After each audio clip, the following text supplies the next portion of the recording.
Hi, it's Cheryl with Dragonfly Beads. Um, I'm not good at making these, but I promised a friend that I would help her make some fringed. We always call them shower parts in the trade. Some fringed perforated earrings. Anyway, these are easy to do, and I don't know what they're called. But once I get started, you'll kind of see what I'm doing, and they're fun to make. So anyway, you need some shower parts in various sizes, and they're called that because they're probably called something else now. I mean, we've actually sold these for like 20 years or so. I mean, so they've been around a long time. Take this one bracelet off because it's going to drive me crazy.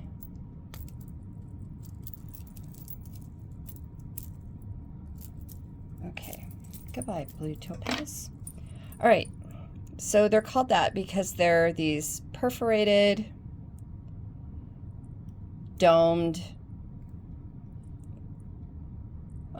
rounds, and they come in oval, and they come in a donut. I don't even know if they come in squares, but I've seen them in rounds and ovals and donuts. So they're fun because you fringe the whole top of this, and they're really fun to make. So I'm going to make one of these.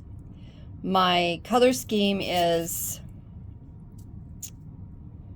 a dark color line teal, a turquoise color line teal, and this is an 11-aught. And this is an aqua lined, turquoise lined aqua luster, and it's a 15-aught. I do sell these colors. I'm not sure what I've got in stock, but I do carry tons of other seed beads. But basically, I think you'll need an 11-aught and a 15-aught, depending on how big you want to go with the fringe on top. And you'll need your needle. I'm using a standard 10 beading needle, and some conditioning wax. I do sell this if you don't have beeswax. If you use a preconditioned line like silamide, you don't need the wax. And then I'm using not a Nymo, I'm using Eslon beading thread, and it's just a standard size white. You know, it doesn't matter. Doesn't matter really what you use. I would stay away from Nymo. I don't like Nymo. It's not strong, but this is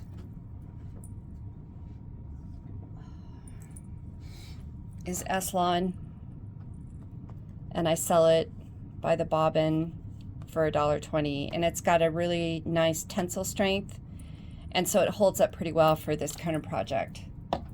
And because I'm weaving in and out of a bunch of stuff and doing it again and again, I want something thin and flexible. But I also want it to hold up, because there will be some friction on the holes. So I don't want something that'll easily break either. Okay. So anyway, we're going to pull a foot of this, or a yard. And I just measure it out from the tip of my nose, and I pull my arm all the way out, and that's a yard. And then you're going to condition this, and I just fold it in half. And I'm sorry, my nails look terrible. This is a spur of the moment thing. I don't make videos, so my nails are not perfect because I don't care. And then you just put your line on the wax and hold your thumb there and pull it twice, and then do it in the opposite direction twice, and then you're going to run your hand down it, and the heat from your hand will melt that beeswax into the line. And what this does is, and then pull your line out, and give it a tug, and just tug it all the way the entire length. Eslon doesn't necessarily stretch, but Nymo will. And so Nymo and Silamide, you have to give it a tug to stretch it so that it won't stretch once your work is begun. And then you're going to thread your needle, and you do that by pulling it all the way down in between your fingers and taking the needle and setting it. I almost got it. And you just set it onto the, and then it might take a couple times because that's how this goes.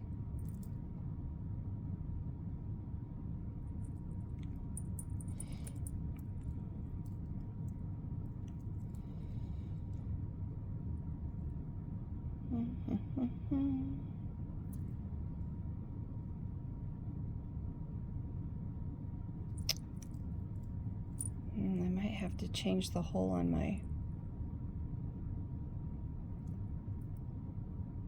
needle. It looks like the hole is squished. So I'm going to stop the video and restart it. Flatten that out. I got another needle because sometimes the eyes get bunged up on these beading needles, and see how I just set that right on, and I'll do it again so you can see it, but I flatten it with my finger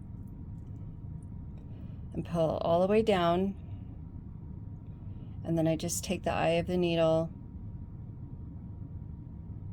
and I set it down onto the thread, and boop, threaded. Okay, so we're going to pull that up. I'm going to fold it over, not quite in half, but I'm going to pull up like a good third of this line and use it as a fold over. And as I work, I will pull the fold over out of the needle and give myself more line, but I tend to kind of almost fold this line in half when I'm working, just to keep all the excess out of the way. And I will hold it. I'm lefty, and I apologize, but hopefully you right-handed people out there will get what I'm doing fairly easily, since I'm not doing crochet or anything fancy. Let me get a drink of my coffee. Okay, so what we're going to do is we're going to pick any random hole we want to get started. I think I'm going to make the knot on the inside of the dome, so I'm going to do this.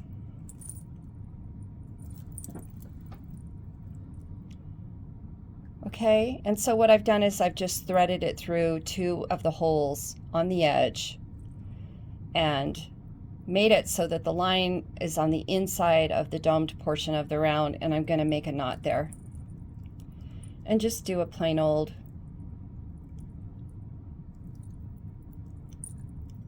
one, two, and you're done. Okay, and then what you're going to do is travel your needle back up to the front of the dome. All right, and then we're going to get our beads out. And so then after I turn this into a fuzzy coat, I'm going to string on a piece of turquoise underneath it and turn it into a pair of earrings, and I'll show you that process hopefully later. I'll probably cut the video and get it all set up, finish the dome and get it all set up, and then set up the parts so I can put the earring together, and then I'll kind of show you that too if I can. So I'll just show you a few of these, and then I will cut the video and finish doing it to the whole dome. So we're going to do the whole thing in this little fuzzy technique. And you pick up a couple of these, and you pick up a big one, and you pick up maybe one or two of the smaller ones, and you can use whatever pattern you want, It doesn't have to be 2, 1, 2. It can be 1, 1, 1. It can be 1 15-aught, one bigger one. And you don't have to use 11-aughts. You can use 8s if you want.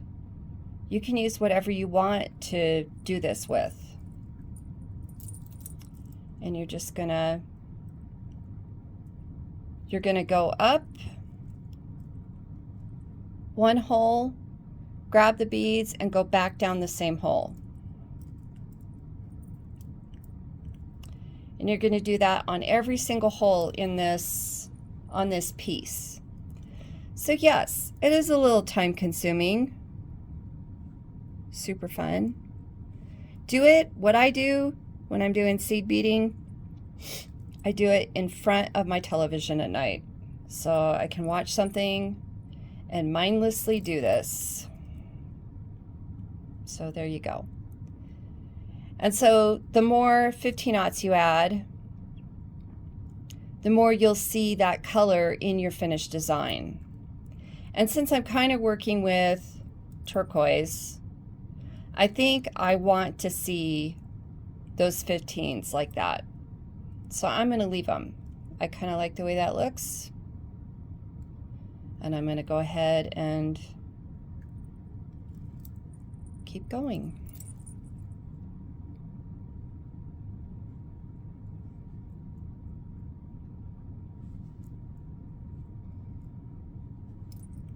And then I'm going to go down the same hole I just came out of. And you're going to do that to this whole piece. Okay? So I'm going to cut the video and keep working because like I'm at work and have nothing else to do. And I'm going to finish this or get it mostly done and show you how. What I'm going to do is work concentrically and then come back in and do the inner rings and the inner rings, inner rings. And I'm going to save all the holes next to where my original knot was for the very last, okay? And you do that for a reason, because when you get down to it, you're going to use the back end of this knot to finish off your piece. So you're going to use this little tag here to make another knot. And then what you can do when you're done, and I'll show you, you can cut a piece of ultra suede to fit this, and you can glue it down into place, and you can fringe the edge if you want. It doesn't have to be that finished, or you can leave it like this. It doesn't really matter.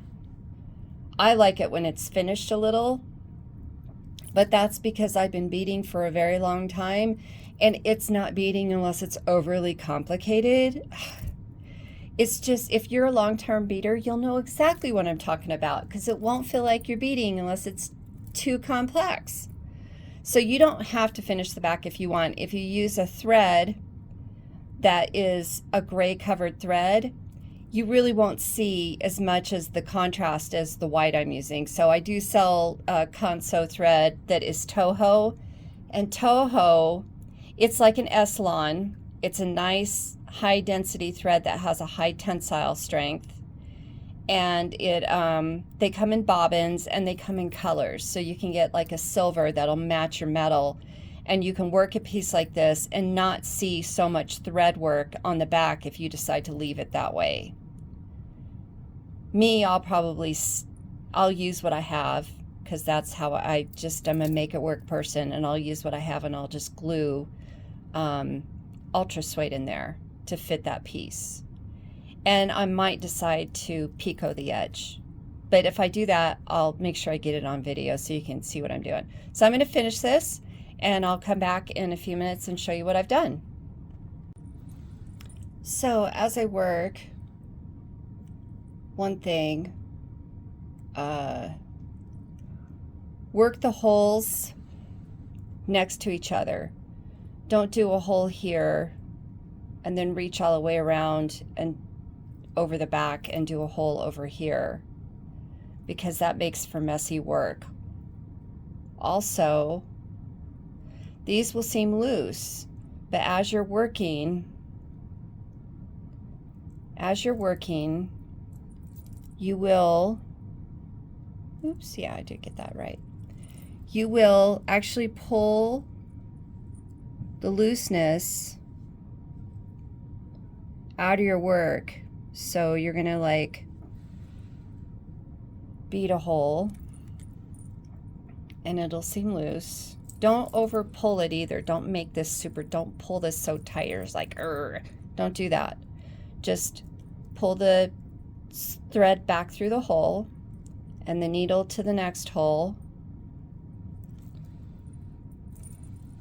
and keep working. Because what happens is while you're working, boop. What happens is that while you're working, when you pull up the thread for the last hole you did, it actually tightens the hole before. So you don't need to worry too much about it being overly loose. Every once in a while, if it makes you feel better, give your thread a pull and it'll pull the slack out of all the others. But you don't want to do that so often that you make it overly tight, because then it doesn't like move. And you want it to be like fuzzy slippers when it's done. You want it to move like shag carpet. Okay? So I'm going to keep working. And then hopefully we'll have something to show you. It's not always easy to see what I'm doing. Hopefully I'll have something to show you in a few minutes. This is a fairly small piece, so I don't think it'll take more than 20 minutes to make, but you know, one never knows. So I'm going to keep going and I'll pop back on in another clip. Okay, so I got the piece done. Kind of looks like a flower, huh? It's pretty. Probably should not have used white, but that's okay. You know, you have to do these things sometimes before you figure out what looks best. So it's okay for me to do the mock-up this way, and then I can tear it apart and show you and just redo it if I decide to. Otherwise,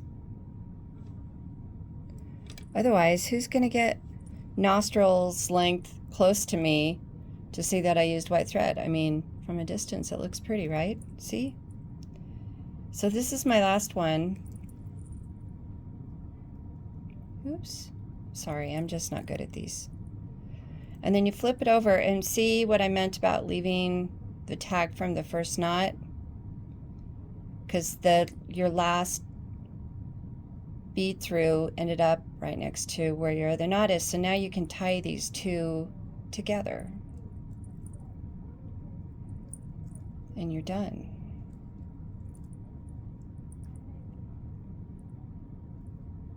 And it doesn't have to be fancy, because I always put a drop of super glue on this kind of thing. So let me grab my super glue. I sell the Loctite super glue gel because the runny stuff is too messy for beadwork, but the gel is perfect. So you want to so you're just going to take a dab of glue on the knot. I'm going to do just kind of this area. And that's all. And then I'm going to let it dry for a minute.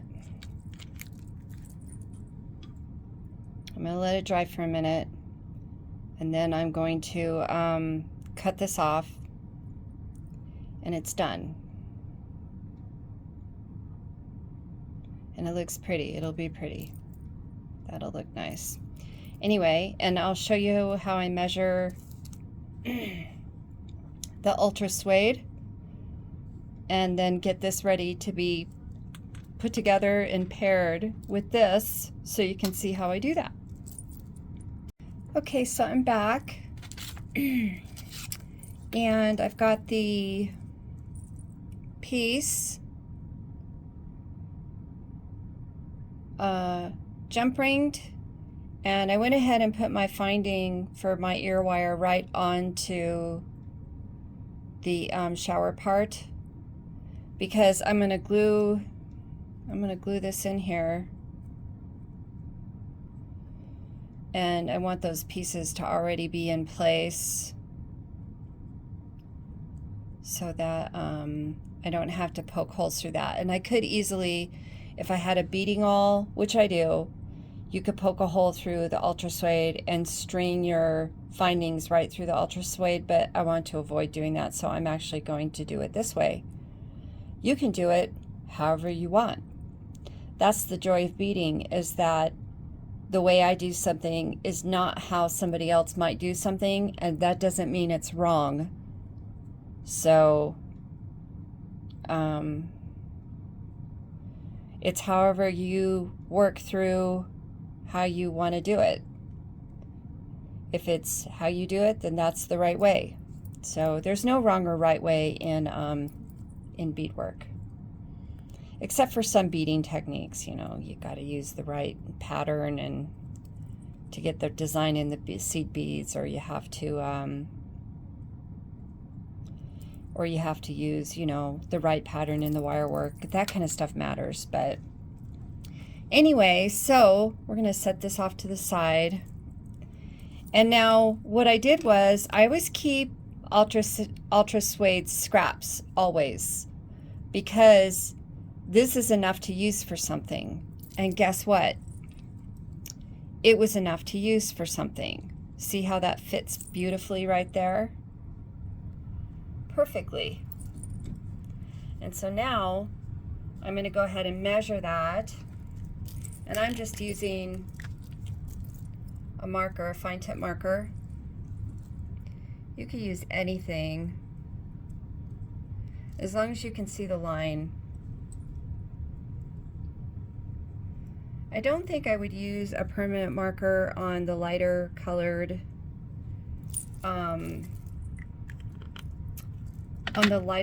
ultra suede. I think I would use pencil. And then what you're going to do is you're going to cut out this. And since I cut my first one, I did a test, and I cut the first one on this scrap, and I cut it large, so I cut outside the line, which means I cut on the outside of the line, okay? And I cut it outside of the line all the way around, and then checked my piece in the dome once it was pushed in. And it was still a little too big, so then I knew I had to cut on the inside of the lines to get this to work properly for my dome, okay? And so with ultra suede, when you're measuring, with cabochons, because it's flat backed, it's usually fine. You don't need to, see how the cabochon has a flat back. You don't need to usually cut but right on the line to get a perfect measurement. But because these are domed or concave, this piece is going to be pushed down into it, and I wanted to see how much of the fabric would disappear when I did that, or if I would have some left on the edges. Not that it matters, because it's fuzzy. See, the beads cover the edge, so it doesn't really matter. But I like to try to do a clean product when I'm done, because I sell my stuff. I don't always keep it for myself. I sell it. So knowing that I want it to be clean when it's done, I will pre-measure and sometimes do a test strip and then adjust sizing and then go ahead. So I'm going to go ahead and cut this out. And now that I know,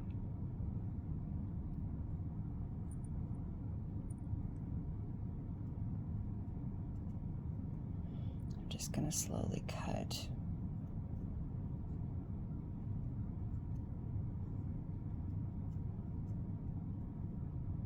Around the inside line as best I can.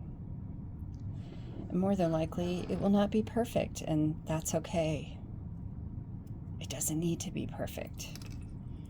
So see, now this scrap, I still have lots of scrap left, and I still have, it will fit there, it will fit there, it will fit in this corner, it'll fit in that. So I still have like backing for like 6 more of these if I wanted to, maybe 5. Okay, so now I'm gonna tack this in.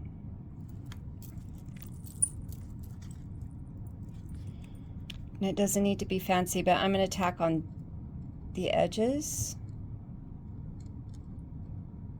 And a little bit in the middle. Okay. And then I've already, and I'm just gonna push that in there.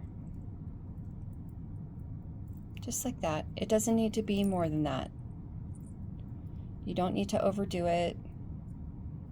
And it doesn't need to look perfect. And if this bothers you here, see how it lifts a little? You can clip that with your scissors and settle the glue around the ring. So you can just clip it and then it'll flatten out. And now I'm ready to put the turquoise on. So I took a minute and I got some beads. And this is what I decided to do with mine. Okay. Yours can look however you want it to look. You can use whatever you want. You can use whatever beads on this part you want. And then this, I'm going to do a wrapped loop, so I go a couple millimeters above where I'm going to do the loop and make a right angle bend. I pick up my round nose, I put them perpendicularly in the bend. Where you put it on the nose determines the diameter of the loop, so I tend to keep mine in the front of the pliers. So I go up and over. If you keep going down and under, you're going to make an oval. That's not a round. So you have to move it from the top nose to the bottom nose. And then you're going to go down and under. And now you can see, because I left a couple millimeters, I have space there to wrap my wrap into. So I'm going to put this on. I'm going to wire this on, which is what it's called. When you wire on, when you put a piece that you're wiring onto something else, you're called wiring it on. I'm going to wire that on, and I'm going to hold the loop crosswise. And then I'm going to go. Okay, so I'm not sure where I left off because I had a customer walk in. So I'll just go back over this real quick. Oh, I know where I left off. We got this glued in. We wired that on.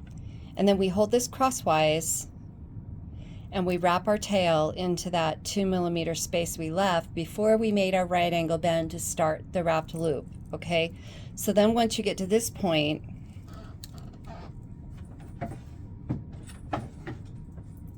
I'm going to use a crappy pair of workshop cutters, and this is where having a pair of sharp cutters works out nicely, but these are not so sharp, so if it looks like I struggle, I am, because they're dull. But you take the flat part of your blade and put it, you wrap this loop, and I'm going to back up for just a second. You wrap this loop into the space, but the bead still needs to turn.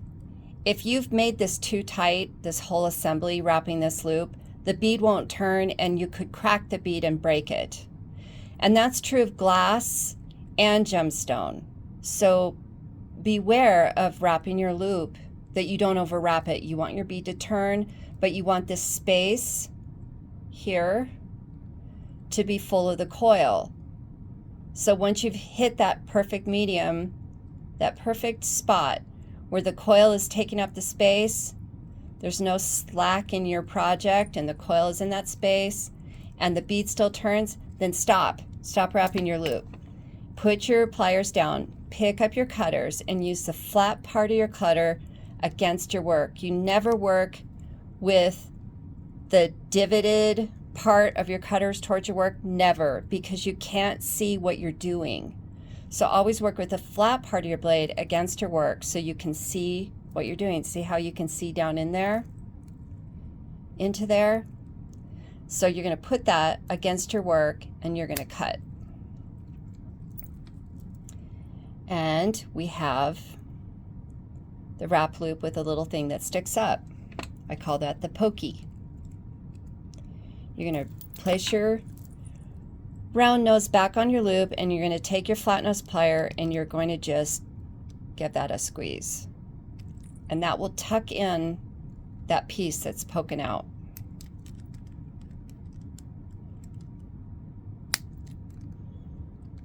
Because if you don't do that, it will snag the clothes of whoever buys this. So you just tuck it in. You just place your flat nose pliers and squeeze, and it'll tuck it right in. You don't need to do more than that. And there it's done.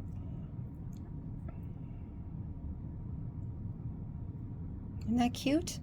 Little fuzzy slippers.